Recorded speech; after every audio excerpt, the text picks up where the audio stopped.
l'Injil où il y a guide et lumière. L'évangile, l'Injil te donne la possibilité de comprendre comment Allah a résolu ton problème pour que tu puisses entrer dans son paradis.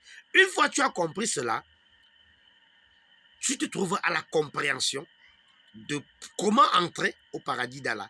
Tu comprends maintenant le secret, comment entrer. Tu te rends compte que ce n'est pas parce que tu mens, ce n'est pas parce que tu peux donner l'argent à la mosquée, ce n'est pas parce que tu es parti au pèlerinage, ce n'est pas parce que tu as fait les saintes prières que tu vas entrer au paradis. Tu comprends, c'est parce que ton problème a été résolu et que tu as compris comment cela s'est passé. Alors, tu comprends comment Allah t'a rendu juste, comment Allah rend juste les êtres humains, comment Allah fait pour que les hommes soient capables d'entrer dans son paradis.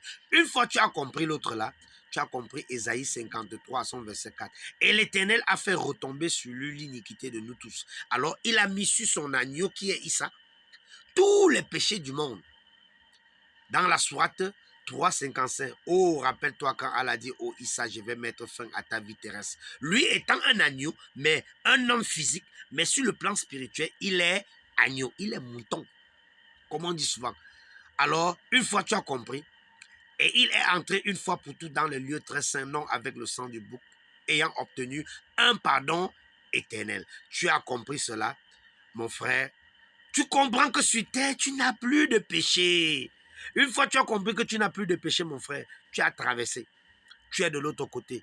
Maintenant, Allah te dit, ceux qui te suivent dans la sourate 355, ceux qui te suivent au-dessus de ceux qui ne croient pas. Parce qu'en suivant Issa, tu as compris ce que Allah a utilisé Issa pour faire. Tu le suis par rapport à la mission qu'il a faite et qui te donne la conscience tranquille.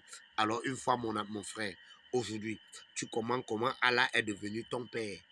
Tu es devenu le serviteur d'Allah. Et tu sais que si tu meurs en ce moment-là, mon frère, le paradis ne te ferme plus la porte. Tu vois comment Allah est merveilleux dans son plan.